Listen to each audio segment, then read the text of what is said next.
Chapter 33. Interlopers.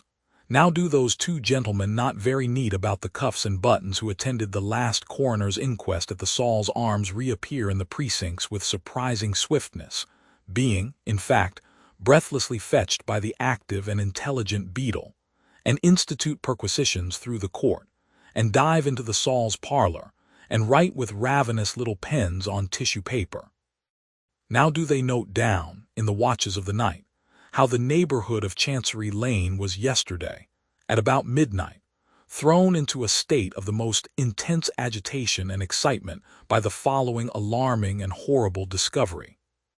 Now do they set forth how it will doubtless be remembered that some time back a painful sensation was created in the public mind by a case of mysterious death from opium occurring in the first floor of the house, occupied as a rag, bottle, and general marine store shop, by an eccentric individual of intemperate habits, far advanced in life, named Crook.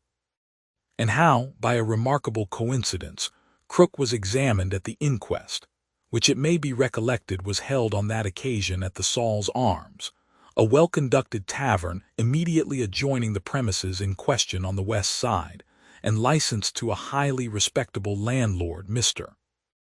James George Bogsby. Now do they show, in as many words as possible, how during some hours of yesterday evening a very peculiar smell was observed by the inhabitants of the court, in which the tragical occurrence which forms the subject of that present account transpired, and which odor was at one time so powerful that Mr. Swills, a comic vocalist professionally engaged by Mr. J.G. Bogsby, has himself stated to our reporter that he mentioned to Miss M. Melvilleson, a lady of some pretensions to musical ability, likewise engaged by Mr. J.G. Bogsby to sing at a series of concerts called harmonic assemblies, or meetings, which it would appear are held at the Saul's Arms under Mr. Bogsby's direction pursuant to the Act of George II, that he, Mr. Swills, found his voice seriously affected by the impure state of the atmosphere, his jocose expression at the time being that he was like an empty post office, for he hadn't a single note in him. How this account of Mr. Swills is entirely corroborated by two intelligent married females residing in the same court, and known respectively by the names of Mrs. Piper and Mrs. Perkins, both of whom observed the fetid effluvia and regarded them as being omitted from the premises in the occupation of Crook, the unfortunate deceased. All this, and a great deal more, the two gentlemen who have formed an amicable partnership in the melancholy catastrophe, write down on the spot. And the boy population of the court, out of bed in a moment, swarm up the shutters of the Saul's Arms parlor to behold the tops of their heads while they are about it. The whole court, adult as well as boy, is sleepless for that night, and can do nothing but wrap up its many heads and talk of the ill-fated house and look at it. Miss Flight has been bravely rescued from her chamber, as if it were in flames, and accommodated with a bed at the Saul's Arms. The Saul neither turns off its gas nor shuts its door all night, for any kind of public excitement makes good for the Saul and causes the court to stand in need of comfort. The house has not done so much in the stomachic article of cloves, or in brandy and water warm since the inquest. The moment the potboy heard what had happened, he rolled up his shirt-sleeves tight to his shoulders and said, "There'll be a run upon us." In the first outcry, young Piper dashed off for the fire engines and returned in triumph at a jolting gallop, perched up aloft on the Phoenix and holding on to that fabulous creature with all his might in the midst of helmets and torches. One helmet remains behind after careful investigation of all chinks and crannies, and slowly paces up and down before the house in company with one of the two policemen who have likewise been left in charge thereof. To this trio everybody in the court possessed of sixpence has an insatiate desire to exhibit hospitality in a liquid form. Mr. Weevil and his friend Mr. Guppy are within the bar at the Saul, and are worth anything to the Saul that the bar contains if they will only stay there. "This is not a time," says Mr. Bogsby, "to haggle about money. though he looks something sharply after it over the counter. "Give your orders, you two gentlemen, and you're welcome to whatever you put a name to." Thus entreated, the two gentlemen, Mr. Weevil especially, put names to so many things that in course of time they find it difficult to put a name to anything quite distinctly, though they still relate to all newcomers some version of the night they have had of it, and of what they said, and what they thought, and what they saw. Meanwhile, one or other of the policemen often flits about the door, and pushing it open a little way at the full length of his arm, looks in from outer gloom. Not that he has any suspicions, but that he may as well know what they are up to in there. Thus night pursues its leaden course, finding the court still out of bed through the unwonted hours, still treating and being treated, still conducting itself similarly to a court that has had a little money left it unexpectedly. Thus night at length with slow retreating steps departs, and the lamplighter going his rounds, like an executioner to a despotic king, strikes off the little heads of fire that have aspired to lessen the darkness. Thus the day cometh, whether or no, and the day may discern, even with its dim London eye, that the court has been up all night, over and above the faces that have fallen drowsily on tables and the heels that lie prone on hard floors instead of beds. The brick and mortar physiognomy of the very court itself looks worn and jaded. And now the neighborhood, waking up and beginning to hear of what has happened, comes streaming in, half-dressed, to ask questions, and the two policemen and the helmet, who are far less impressible externally than the court, have enough to do to keep the door. "Good gracious, gentlemen," says Mr. Snagsby, coming up, "what's this I hear?" "Why, it's true," returns one of the policemen. "That's what it is. Now move on here, come." "Why, good gracious, gentlemen," says Mr. Snagsby, somewhat promptly backed away. "I was at this door last night betwixt 10 and 11 o'clock, in conversation with the young man who lodges here." "Indeed," returns the policeman. "You will find the young man next door then. Now move on here, some of you." "Not hurt, I hope," says Mr. Snagsby. "Hurt? No, what's to hurt him?" Mr. Snagsby, wholly unable to answer this or any question in his troubled mind, repairs to the Saul's Arms and finds Mr.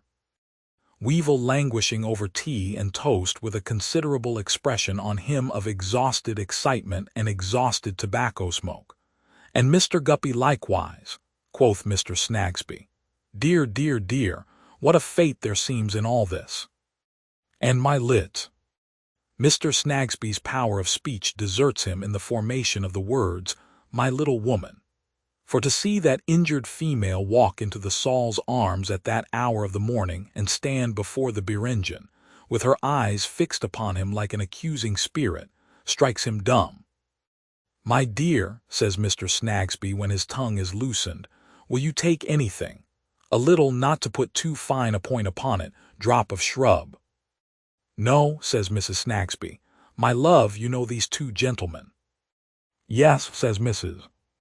Snagsby, and in a rigid manner acknowledges their presence, still fixing Mr. Snagsby with her eye. The devoted Mr. Snagsby cannot bear this treatment. He takes Mrs. Snagsby by the hand and leads her aside to an adjacent cask. "My little woman, why do you look at me in that way? Pray don't do it." "I can't help my looks," says Mrs. Snagsby, "and if I could I wouldn't." Mr. Snagsby, with his cough of meekness, rejoins, "Wouldn't you really, my dear?" and meditates. Then coughs his cough of trouble and says, "This is a dreadful mystery, my love," still fearfully disconcerted by Mrs. Snagsby's eye. "It is," returns Mrs. Snagsby, shaking her head, "a dreadful mystery." "My little woman," urges Mr. Snagsby in a piteous manner, "don't for goodness' sake speak to me with that bitter expression and look at me in that searching way. I beg and entreat of you not to do it. Good Lord, you don't suppose that I would go spontaneously combusting any person, my dear." "I can't say," returns Mrs. Snagsby. On a hasty review of his unfortunate position, Mr. Snagsby can't say either. He is not prepared positively to deny that he may have had something to do with it. He has had something, he don't know what, to do with so much in this connection that is mysterious that it is possible he may even be implicated, without knowing it, in the present transaction. He faintly wipes his forehead with his handkerchief and gasps. "My life," says the unhappy stationer, "would you have any objections to mention why, being in general so delicately circumspect in your conduct, you come into a wine vaults before breakfast?" "Why do you come here?" inquires Mrs. Snagsby. "My dear, merely to know the rights of the fatal accident which has happened to the venerable party who has been combusted." Mr. Snagsby has made a pause to suppress a groan. "I should then have related them to you, my love, over your French roll." "I dare say you would. You relate everything to me, Mr. Snagsby." "Every my lit." "I should be glad," says Mrs. Snagsby, after contemplating his increased confusion with a severe and sinister smile, "if you would come home with me. I think you may be safer there, Mr. Snagsby, than anywhere else." "My love, I don't know but what I may be, I am sure." "I am ready to go." Mr. Snagsby casts his eye forlornly round the bar, gives Messrs. Weevil and Guppy good morning, assures them of the satisfaction with which he sees them uninjured, and accompanies Mrs. Snagsby from the Saul's Arms. Before night, his doubt whether he may not be responsible for some inconceivable part in the catastrophe, which is the talk of the whole neighborhood, is almost resolved into certainty by Mrs. Snagsby's pertinacity in that fixed gaze. His mental sufferings are so great that he entertains wandering ideas of delivering himself up to justice and requiring to be cleared if innocent and punished with the utmost rigor of the law if guilty. Mr. Weevil and Mr. Guppy, having taken their breakfast, step into Lincoln's Inn to take a little walk about the square and clear as many of the dark cobwebs out of their brains as a little walk may. "There can be no more favorable time than the present, Tony," says Mr. Guppy after they have broodingly made out the four sides of the square, "for a word or two between us upon a point on which we must, with very little delay, come to an understanding." "Now I tell you what, William G., returns the other, eyeing his companion with a bloodshot eye. "If it's a point of conspiracy, you needn't take the trouble to mention it. I have had enough of that, and I ain't going to have any more. We shall have you taking fire next or blowing up with a bang." This supposititious phenomenon is so very disagreeable to Mr. Guppy that his voice quakes as he says in a moral way, "Tony, I should have thought that what we went through last night would have been a lesson to you never to be personal any more as long as you lived." To which Mr. Weevil returns, "William, I should have thought it would have been a lesson to you never to conspire any more as long as you lived." To which Mr. Guppy says, "Who's conspiring?" To which Mr. Jobling replies, "Why, you are." To which Mr. Guppy retorts, "No, I am not." To which Mr. Jobling retorts again, "Yes, you are." To which Mr. Guppy retorts, "Who says so?" To which Mr. Jobling retorts, "I say so." To which Mr. Guppy retorts, "Oh, indeed." To which Mr. Jobling retorts, "Yes, indeed." And both being now in a heated state, they walk on silently for a while to cool down again. "Tony," says Mr. Guppy, "then, if you heard your friend out instead of flying at him, you wouldn't fall into mistakes. But your temper is hasty and you are not considerate, possessing in yourself, Tony, all that is calculated to charm the eye." "Oh, blow the eye," cries Mr. Weevil, cutting him short. "Say what you have got to say." Finding his friend in this morose and material condition, Mr. Guppy only expresses the finer feelings of his soul through the tone of injury in which he recommences. "Tony, when I say there is a point on which we must come to an understanding pretty soon, I say so quite apart from any kind of conspiring, however innocent. You know it is professionally arranged beforehand in all cases that are tried what facts the witnesses are to prove. Is it or is it not desirable that we should know what facts we are to prove on the inquiry into the death of this unfortunate old gentleman? Mr. Guppy was going to say mogul, but thinks gentleman better suited to the circumstances. What facts? The facts. The facts bearing on that inquiry. Those are, Mr. Guppy tells them off on his fingers, what we knew of his habits when you saw him last, what his condition was then, the discovery that we made, and how we made it. Yes, says Mr. Weevil, those are about the facts. We made the discovery in consequence of his having, in his eccentric way, an appointment with you at 12 o'clock at night, when you were to explain some writing to him, as you had often done before on account of his not being able to read. I spending the evening with you was called down, and so forth. The inquiry being only into the circumstances touching the death of the deceased, it's not necessary to go beyond these facts. I suppose you'll agree. No, returns Mr. Weevil, I suppose not. And this is not a conspiracy, perhaps, says the injured Guppy. No, returns his friend. If it's nothing worse than this, I withdraw the observation.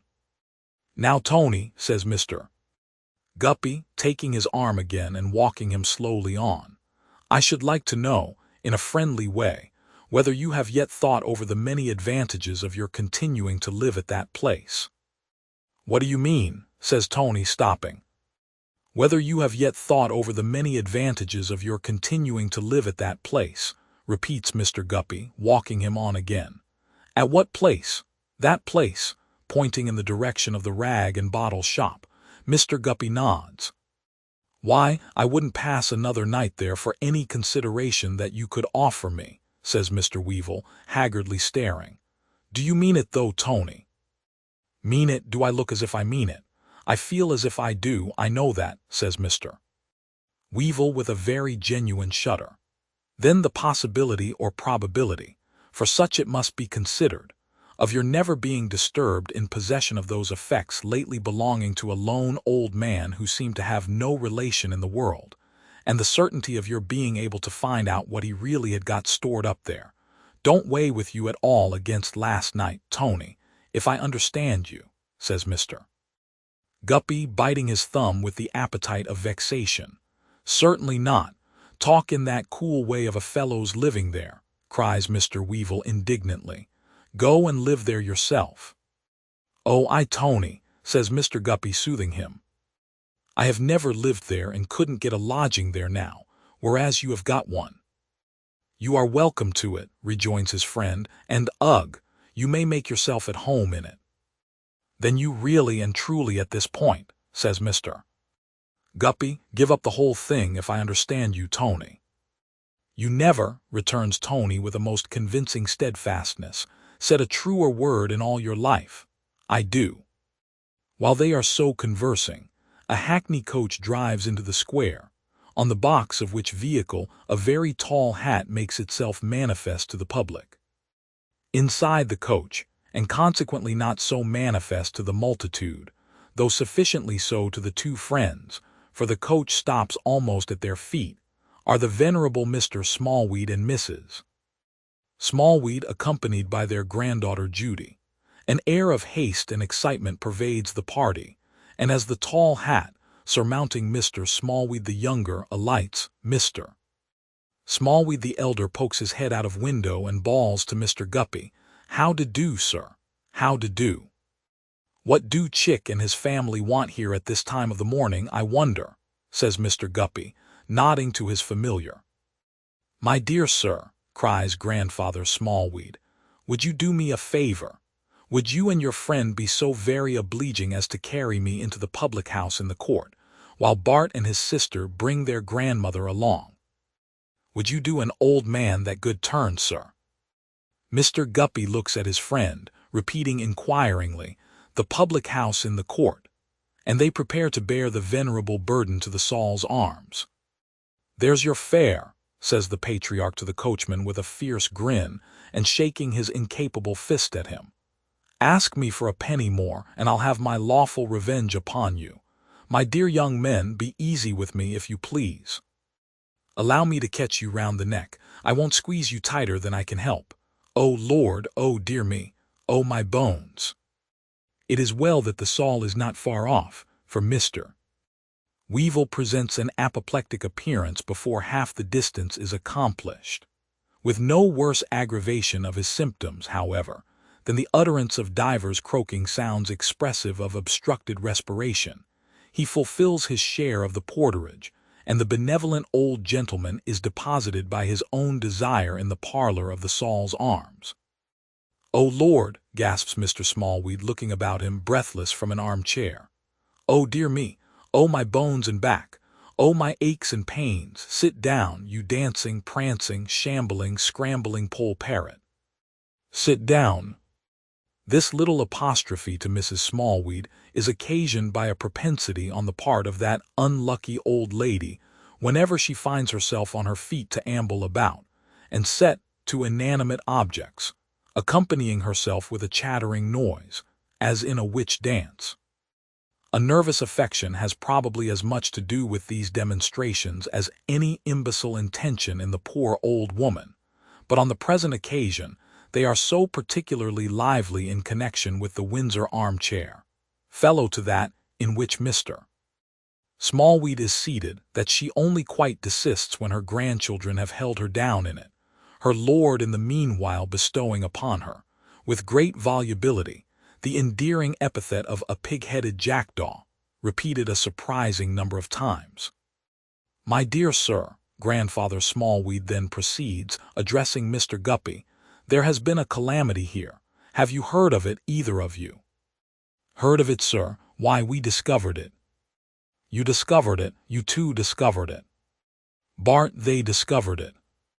The two discoverers stare at the Smallweeds, who return the compliment.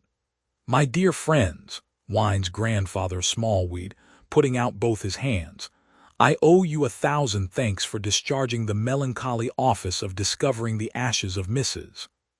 Smallweed's brother." "Eh?" says Mr. Guppy. "Mrs. Smallweed's brother, my dear friend, her only relation. We were not on terms, which is to be deplored now, but he never would be on terms. He was not fond of us. He was eccentric. He was very eccentric. Unless he has left a will, which is not at all likely, I shall take out letters of administration. I have come down to look after the property. It must be sealed up. It must be protected." "I have come down," repeats Grandfather Smallweed, hooking the air towards him with all his 10 fingers at once, "to look after the property." "I think, Small," says the disconsolate Mr. Guppy, "you might have mentioned that the old man was your uncle. You two were so close about him that I thought you would like me to be the same," returns that old bird with a secretly glistening eye. "Besides, I wasn't proud of him." "Besides which, it was nothing to you, you know, whether he was or not," says Judy, also with a secretly glistening eye. "He never saw me in his life to know me," observed Small. "I don't know why I should introduce him, I am sure." "No, he never communicated with us, which is to be deplored," the old gentleman strikes in. "But I have come to look after the property, to look over the papers, and to look after the property. We shall make good our title. It is in the hands of my solicitor. Mr. Tulkinghorn of Lincoln's Inn Fields over the way there is so good as to act as my solicitor, and grass don't grow under his feet, I can tell ye. Crook was Mrs. Smallweed's only brother. She had no relation but Crook, and Crook had no relation but Mrs. Smallweed. I am speaking of your brother, you brimstone black beetle, that was 76 years of age." "Mrs. Smallweed instantly begins to shake her head and pipe up, £76 7 and 7 pence, 76,000 bags of money, 7,600,000 million of parcels of banknotes. Will somebody give me a quart pot?" exclaims her exasperated husband, looking helplessly about him and finding no missile within his reach. "Will somebody oblige me with a spittoon? Will somebody hand me anything hard and bruising to pelt at her?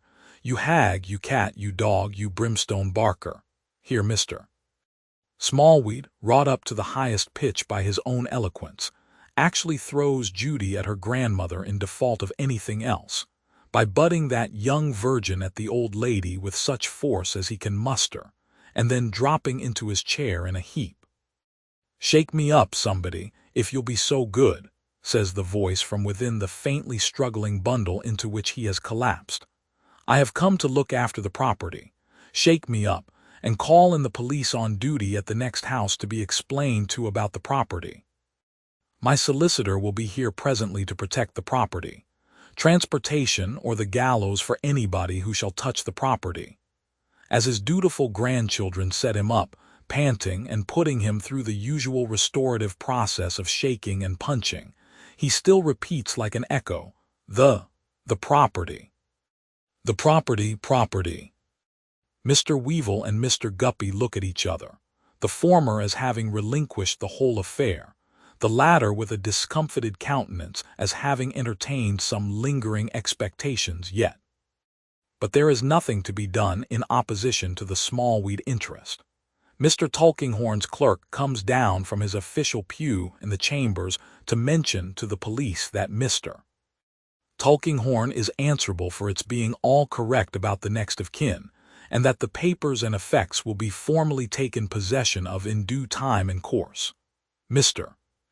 Smallweed is at once permitted so far to assert his supremacy as to be carried on a visit of sentiment into the next house, and upstairs into Miss Flight's deserted room, where he looks like a hideous bird of prey newly added to her aviary.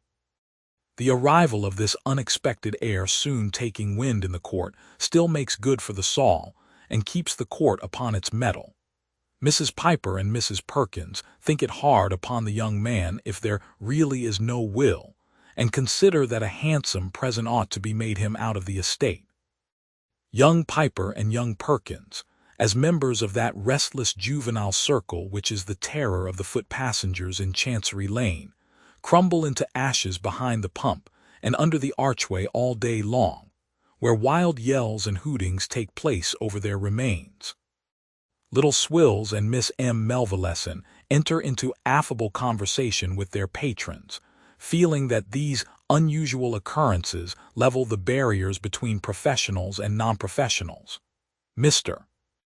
Bogsby puts up the popular song of King Death, with chorus by the whole strength of the company, as the great harmonic feature of the week, and announces in the bill that J.G.B. is induced to do so at a considerable extra expense, in consequence of a wish which has been very generally expressed at the bar by a large body of respectable individuals, and in homage to a late melancholy event which has aroused so much sensation.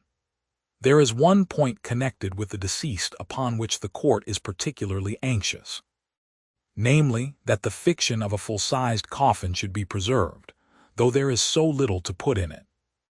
Upon the undertaker's stating in the Saul's bar in the course of the day that he has received orders to construct a 6-footer, the general solicitude is much relieved, and it is considered that Mr. Smallweed's conduct does him great honor.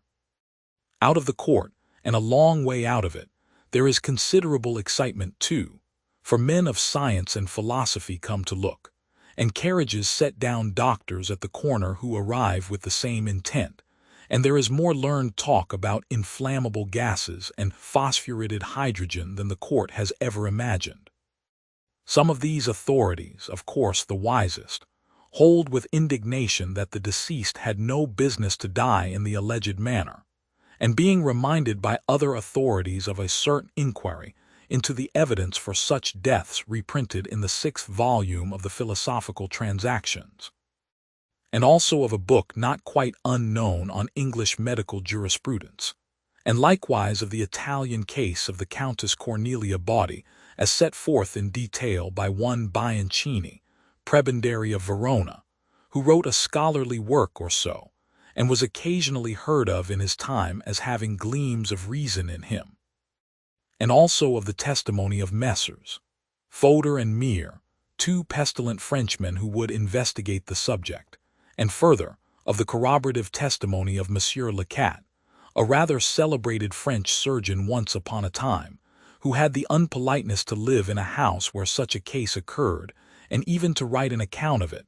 Still they regard the late Mr. Crook's obstinacy in going out of the world by any such by way as wholly unjustifiable and personally offensive. The less the court understands of all this, the more the court likes it, and the greater enjoyment it has in the stock in trade of the Saul's Arms. Then there comes the artist of a picture newspaper, with a foreground and figures ready drawn for anything from a wreck on the Cornish coast to a review in Hyde Park or a meeting in Manchester, and in Mrs.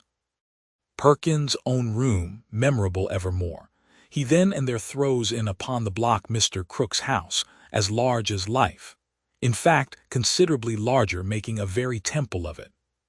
Similarly, being permitted to look in at the door of the fatal chamber, he depicts that apartment as 3/4 of a mile long by 50 yards high, at which the court is particularly charmed.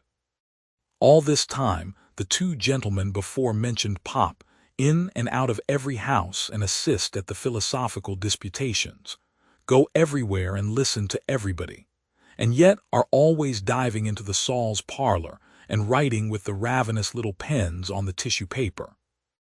At last come the coroner and his inquiry like as before, except that the coroner cherishes this case as being out of the common way, and tells the gentleman of the jury, in his private capacity, that would seem to be an unlucky house next door, gentlemen, a destined house. But so we sometimes find it, and these are mysteries we can't account for. After which the 6-footer comes into action and is much admired. In all these proceedings Mr. Guppy has so slight a part, except when he gives his evidence, that he is moved on like a private individual, and can only haunt the secret house on the outside, where he has the mortification of seeing Mr. Smallweed padlocking the door, and of bitterly knowing himself to be shut out. But before these proceedings draw to a close, that is to say, on the night next after the catastrophe, Mr. Guppy has a thing to say that must be said to Lady Dedlock, for which reason, with a sinking heart and with that hang-dog sense of guilt upon him which dread and watching enfolded in the Saul's Arms have produced, the young man of the name of Guppy presents himself at the town mansion at about 7 o'clock in the evening, and requests to see her ladyship. Mercury replies that she is going out to dinner. Don't he see the carriage at the door? Yes, he does see the carriage at the door, but he wants to see my lady too. Mercury is disposed, as he will presently declare to a fellow gentleman in waiting, to pitch into the young man. But his instructions are positive. Therefore he sulkily supposes that the young man must come up into the library. There he leaves the young man in a large room, not overlight, while he makes report of him. Mr. Guppy looks into the shade in all directions, discovering everywhere a certain charred and whitened little heap of coal or wood. Presently he hears a rustling. Is it? No, it's no ghost, but fair flesh and blood, most brilliantly dressed. I have to beg your ladyship's pardon, Mr. Guppy stammers, very downcast. This is an inconvenient time. I told you you could come at any time. She takes a chair, looking straight at him as on the last occasion. Thank your ladyship. Your ladyship is very affable. You can sit down. There is not much affability in her tone. I don't know, your ladyship, that it's worth while my sitting down and detaining you, for I have not got the letters that I mentioned when I had the honor of waiting on your ladyship. Have you come merely to say so? Merely to say so, your ladyship, Mr.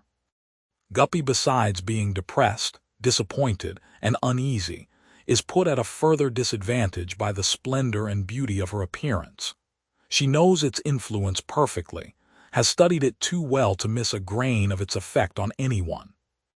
As she looks at him so steadily and coldly, he not only feels conscious that he has no guide in the least perception of what is really the complexion of her thoughts, but also that he is being every moment, as it were, removed further and further from her. She will not speak, it is plain, so he must. In short, your ladyship, says Mr. Guppy like a meanly penitent thief, the person I was to have had the letters of has come to a sudden end, and he stops. Lady Dedlock calmly finishes the sentence, and the letters are destroyed with the person. Mr. Guppy would say no if he could, as he is unable to hide.